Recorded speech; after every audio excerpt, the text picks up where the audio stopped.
Rais wa Marekani Donald John Trump ametangaza hatua mpya za kiuchumi dhidi ya Iran kwa kusema kuwa serikali yake imeanza kutekeleza ushuru wa 25% kwa bidhaa zote zinazotoka katika nchi zinazofanya biashara na Jamhuri ya Kiislamu ya Iran.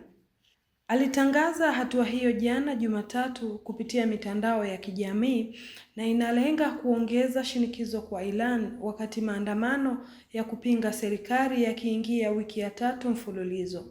Kwa mujibu wa Trump, ushuru huo umeanza kutekelezwa mara moja, ingawa hakutoa ufafanuzi wa kina juu ya vigezo vitakavyotumika ili kubainisha ni nchi zipi au aina gani za shughuli zitakazochukuliwa kwa kufanya biashara na Iran.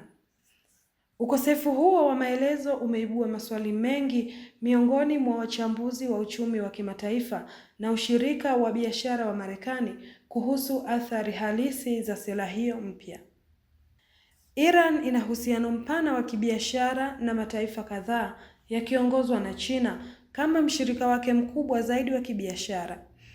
Nchi zingine zenye mahusiano makubwa ya kibiashara na Iran ni pamoja na Iraq, Falme za Kiarabu, Uturuki na India. Iwapo ushuru huo utatekelezwa kikamilifu kwa bidhaa kutoka mataifa hayo, huenda ukaathiri mnyororo wa biashara ya kimataifa na kuongeza mvutano wa kidemokrasia kati ya Washington na mataifa husika.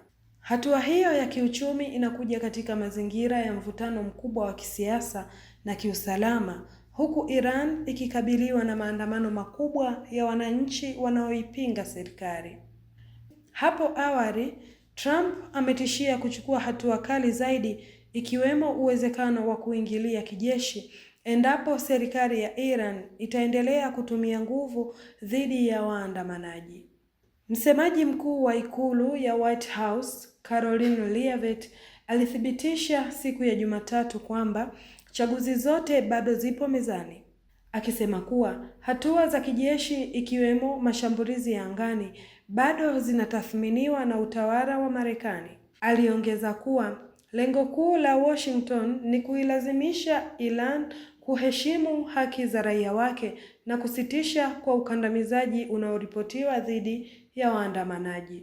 Kwa ujumla, ushuru huo mpya wa 25% unaonekana kuwa sehemu ya mkakati mpana wa Trump wa kutumia shinikizo la uchumi na vitisho vya kijeshi ili kuilazimisha Iran kubadili mwelekeo wake wa kisiasa na kiusalama, huku athari zake kwa uchumi wa dunia na mahusiano ya kimataifa zikisubiriwa kwa karibu. Nikiripoti kutoka chumba cha habari, ni mimi Ganji Mashaka wa Dar es Salaam Tanzanite TV.